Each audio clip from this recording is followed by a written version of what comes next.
For this, we are forced to build a giant seawall, 480 kilometers in length.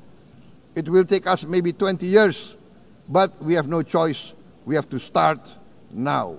As the world's largest island state, we testify before you that we are already experiencing the direct consequences of climate change, particularly the threat of rising sea levels. The sea level on the north coast of our capital city is increasing by 5 centimeters every year. Can you imagine in 10 years? Can you imagine in 20 years?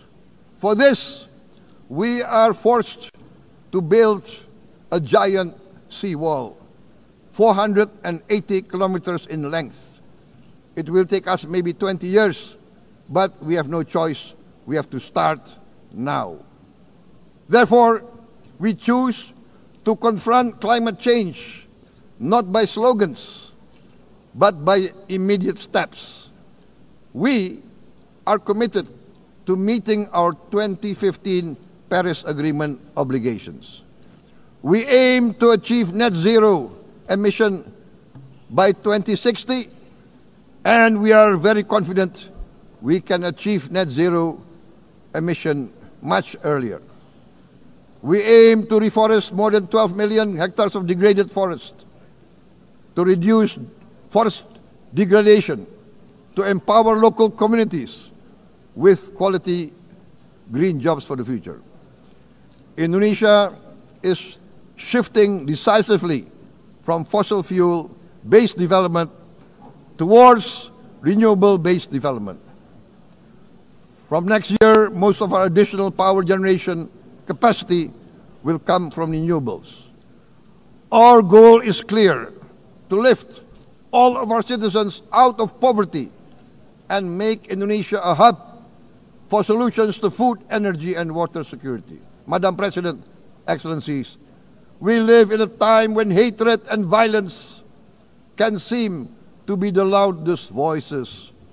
But beneath this loud noise lies a quieter truth, that every person longs to be safe, to be respected, to be loved, and to leave a better world to their children. Our children are watching. They are learning leadership not from textbook, but from our choices.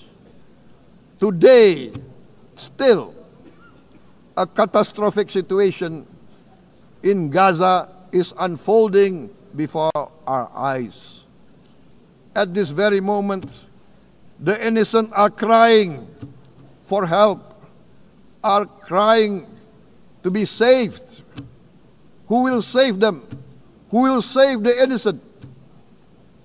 Who will save the old and women? Millions are facing danger at this very moment. As we sit here, they are facing trauma. They are facing irreparable damage to their bodies. They are dying of starvation. Can we remain silent?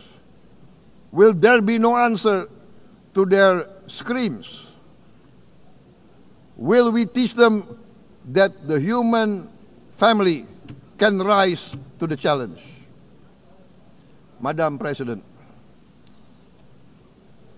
we must act now. Many speakers have said that. We must stand for a multilateral order where peace, prosperity, and progress are not the privilege of a few, but the right of all. With a strong United Nations, we can build a world where the weak do not suffer what they must, but live the justice that they deserve. Let us continue humanity's great journey of ideals, the selfless aspirations that created the United Nations. Let us use science to uplift, not use science to destroy. Let rising nations help others to lift themselves.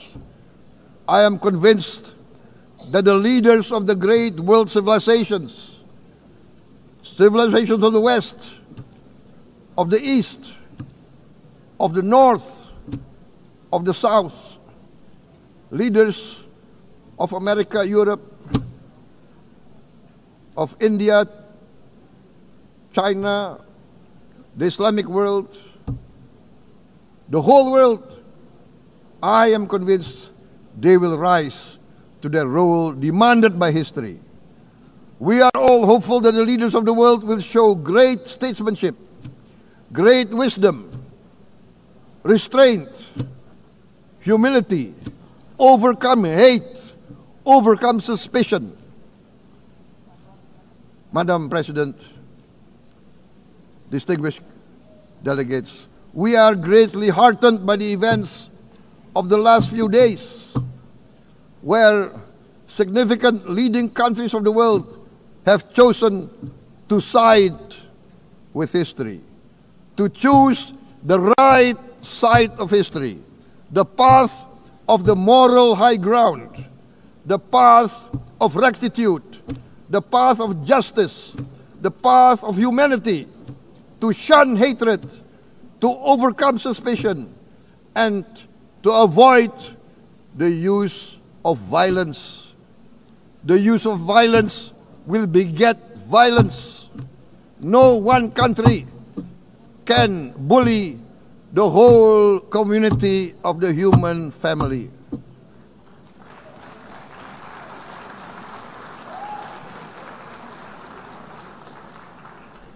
We may be weak individually, but the sense of oppression, the sense of injustice has proven in the history of mankind that this sense of injustice, this sense of oppression will unite into a strong force that will overcome this oppression, that will overcome this injustice.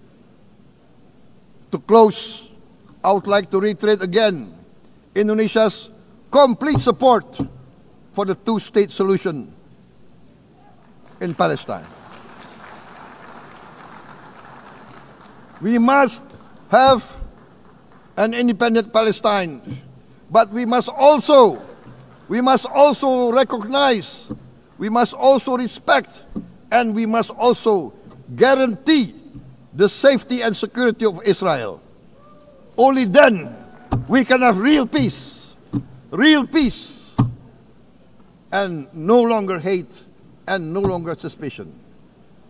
The only solution is this two-state solution. Two descendants of Abraham must live in reconciliation, peace, and harmony. Arabs, Jews, Muslims, Christians, Hindus, Buddhists, all religions, we must live as one human family. Indonesia is committed to being part of making this vision a reality. Is this a dream?